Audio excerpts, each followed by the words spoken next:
नमस्कार साथियों।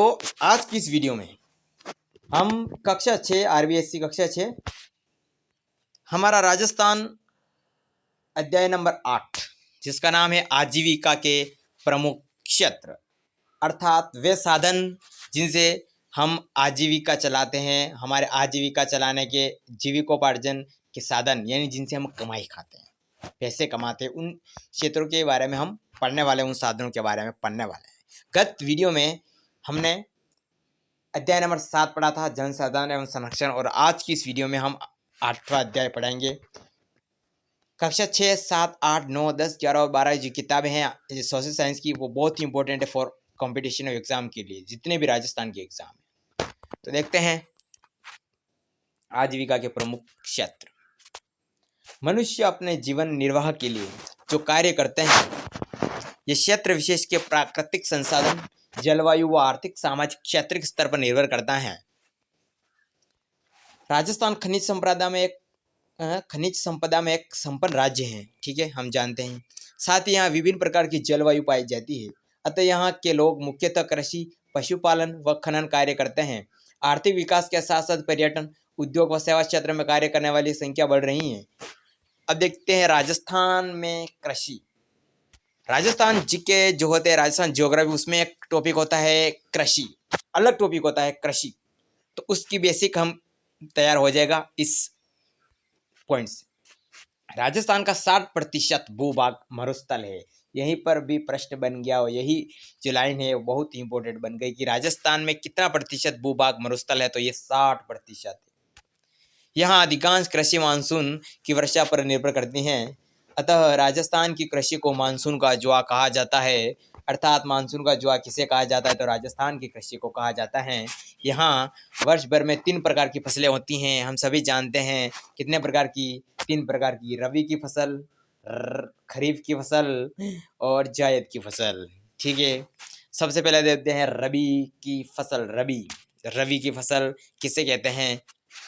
रबी की फसल की बुआई सर्दी प्रारंभ होने पर की जाती है, अर्थात अक्टूबर नवंबर के आसपास इसकी बुआई की जाती है, यानी इसे मतलब पाया जाता है, या मतलब इसे मतलब इसकी जो है बुआई की जाती है। तथा गर्मी प्रारंभ होने पर मार्च अप्रैल में कटाई की जाती है। इसमें गेहूँ, जौ, चावल, चना, सरसों आदि की फसलें प्रमुख हैं। यानी मार्च अप्रैल में जिसकी कटाई होती है वो रबी की फसलें होती हैं। दूसरी हैं खरीफ की फसल। खरीफ की फसल वर्षा ऋतु के प्रारंभ में बोई जाती है, यानी बावणी के समय। हमें यहाँ पर है बावण, ठीक है ना, यानी कि इस समय जून, जुलाई, अगस्त के महीने में बोई जाती है। वह शीत ऋतु प्रारंभ होने से पहले काट ली जाती है, ठीक है, यानी सितंबर अक्टूबर में काट ली जाती है। इसमें मुख्य फसलें ज्वार, बाजरा, मूंग, कपास, गन्ना, मूंगफली, तिल आदि, मक्का भी है ना, सोयाबीन आदि खरीफ की फसल है। जायद की फसल, यह फसल मार्च अप्रैल से जून जुलाई तक ली जाती है। इस समय खरबूज, तरबूज, ककड़ी आदि उगाए जाते हैं। बाजरा भी कह सकते हो आप, इस समय ही वो बोया जाता है, ठीक है ना। तो इस तरह की ये है। राजस्थान में कृषि के पिछड़ेपन के कारण, यानी वो कारण जिनके कारण राजस्थान में कृषि जो है वो पिछड़ी हुई है। प्राकृतिक कारण है। पहला है प्राकृतिक कारण, प्रकृति का, बार बार सूखा, रेतीली, ऊसर व बंजर भूमि, मृदा अपरदन। दूसरा है आर्थिक कारण, ठीक है, किसानों की निर्धनता, उपज का कम मूल्य, पुरानी तकनीक से कृषि, सिंचाई के साधनों की कमी, उत्तम खाद बीज की कमी, ठीक है। तीसरा है संगठनात्मक कारण, भू स्वामित्व समस्या, नीतिगत कमजोरियां। तो ये आदि है। राजस्थान में कृषि की विशेषताएं अगर बात ली जाए, राजस्थान में कृषि की विशेषताओं की, तो इसमें देखिए, देश में सर्वाधिक बाजरा, सरसों व ग्वार का उत्पादन राजस्थान में होता है। यहीं पर लाइन कितनी इंपॉर्टेंट बन गई है, देखो, देश में सर्वाधिक बाजरा, सरसों व ग्वार का उत्पादन राजस्थान में होता है। उत्तर प्रदेश के पश्चात राजस्थान भारत में जौ व चना उत्पादन में दूसरे स्थान पर है। पहला है उत्तर प्रदेश, दूसरा है राजस्थान किसके उत्पादन में? जौ व चने के उत्पादन में। पश्चिमी राजस्थान में बाजरा सर्वाधिक बोया जाने वाला खाद्यान्न है। पश्चिमी राजस्थान में बोया जाता है सर्वाधिक बाजरा। दक्षिणी राजस्थान में खाद्यान्न फसलों में मक्का की प्रमुख खेती है। दक्षिणी राजस्थान में सर्वाधिक फसल मक्का बोई जाती है।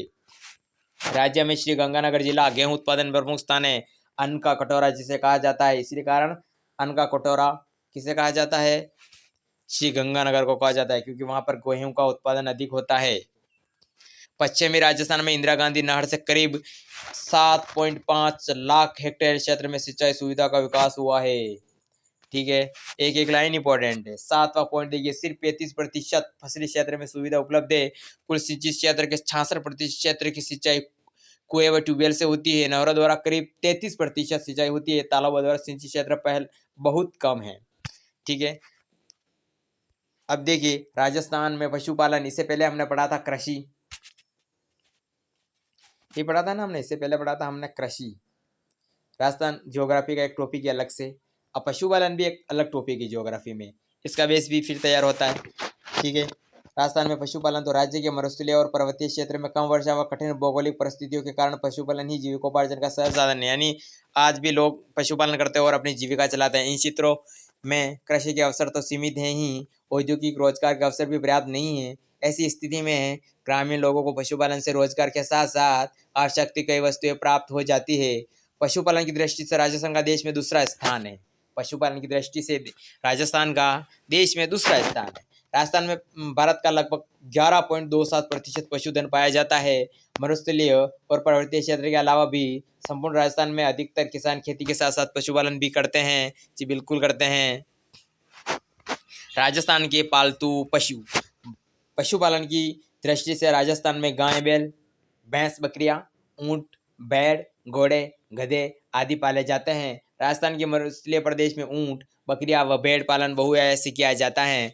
राजस्थान की 20वीं जनगणना या पशुगणना, जनगणना नहीं पशुगणना, जो 2019 में हुई थी, कौन सी हुई थी, 20वीं हुई थी राजस्थान में, के अनुसार ऊंट व गधों की संख्या में चिंताजनक कमी हुई है। यानी सबसे कम ऊंट और गधे हैं हमारे राजस्थान में। भेड़ बकरियों की संख्या में भी कमी आई है। देखिए गाय व भैंसों की संख्या में मामूली वृद्धि हुई है। राजस्थान में मुर्गी पालन, पोल्ट्री फार्मिंग का व्यवसाय भी तेजी से बढ़ रहा है। अब पशुपालन से क्या लाभ है ये देख लीजिए। पशुपालन से ग्रामीण लोगों को रोजगार मिलता है एवं पशुओं पर आधारित उद्योगों का विकास होता है। इस व्यवसाय में पौष्टिक आहार, घी, मक्खन, छाछ, दही आदि की प्राप्ति होती है। डेयरी, ऊन, परिवहन, चमड़ा आदि उद्योगों के विकास को प्रोत्साहन मिलता है। इसके अलावा बड़े पैमाने पर पशुपालन का विदेशों में निर्यात भी किया जाता है। पशुपालन में समस्याएं क्या क्या आती हैं? पशुपालन निर्यात के कारण पशुओं को पौष्टिक आहार व सही इलाज नहीं दे पाते हैं। पशुपालक के पास कमजोर व घटिया नस्ल के पशु होते हैं। जी बिल्कुल। चारागाहों के लिए पर्याप्त भूमि भी कम है। बिल्कुल। परंपरागत तरीकों से पशुपालन करते हैं। पशुपालन में व्यावसायिक दृष्टिकोण की कमी है। बार बार के सूखे अवकाश से पशुधन कम होता जा रहा है, तो सावधानी बरतने की आवश्यकता है। अब देखिए तीसरा पॉइंट, राजस्थान अगर ज्योग्राफी का यहाँ पर क्लियर होता तो वो होता है राजस्थान में खनन।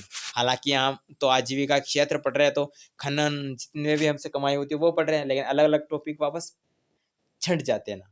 राजस्थान ज्योग्राफी अलग है, क्योंकि राजस्थान में जो जीके जो होते हैं ना क्वेश्चन, ये जो टॉपिक वो एक दूसरे से जुड़े होते हैं। तो राजस्थान में खनन, राजस्थान में कई विभिन्न क्षेत्रों के खनिज पाए जाते हैं, इसलिए राजस्थान को खनिजों का अजयगर कहा जाता है।